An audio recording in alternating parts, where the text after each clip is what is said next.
जय श्री महाकाल। अध्याय 2 कक्षा 9 रेखिक बहुपदों का परिचय गणित मंजरी से हम पढ़ रहे हैं। अभ्यास सेट 2.2 का प्रश्न क्रमांक 1 है।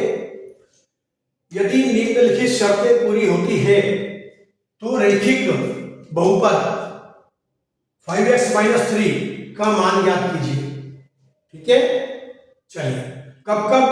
जब x का मान 0 हो, पहली कंडीशन। दूसरा, जब x का मान -1 हो, और तीसरा, जब x का मान 2 हो, तब इसका मान ज्ञात करना है हमें। 5x-3 का मान ज्ञात करना है। ठीक है, चलिए। अब हम क्या करेंगे इसको? सबसे पहले उत्तर देखिए ध्यान से। आप दिया गया बहुपद 5x-3, ठीक है, ये बहुपद दिया, लिख दिया हमने। अब इसका मान निकालना है कब? x बराबर 0 के लिए। मतलब इसमें x का 5x का मतलब 5 गुणित x है। ये 5x का मतलब 5 गुणित x है। तो जब x बराबर 0 रखना हो तो 5 गुणित 0 -3। तो 0 का किसी भी संख्या में अगर हम गुणा करते हैं तो वह 0 हो जाता है, -3। अर्थात इसका मान कितना आ गया? -3। ये इसका मान आ गया। कब? x बराबर 0 के लिए इसका मान। दूसरा, x बराबर -1 हो तब 5 गुणित, चूंकि -1 है तो उसको कोष्टक में लिखेंगे। -1 इंटू -3 बराबर 5 गुणा 1 होगा तो 5 से कम 5, लेकिन ये 5 धन का है और ये ऋण का है, तो धन गुणित ऋण मतलब ऋण, और ये ऋण 3 ऐसे जाएंगे।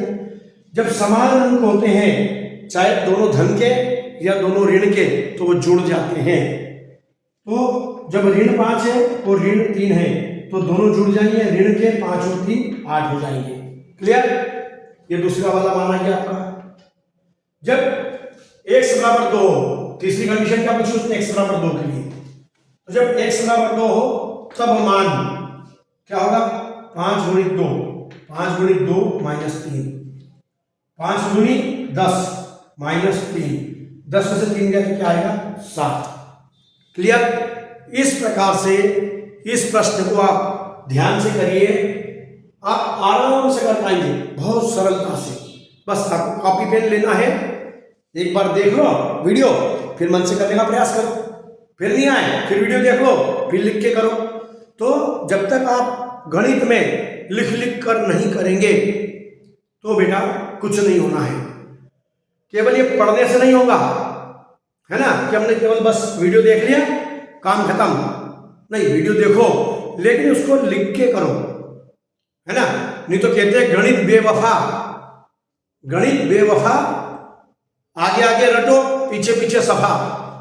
तो अपने को सफा नहीं होना है, अपने को निरंतर अभ्यास करते रहना है।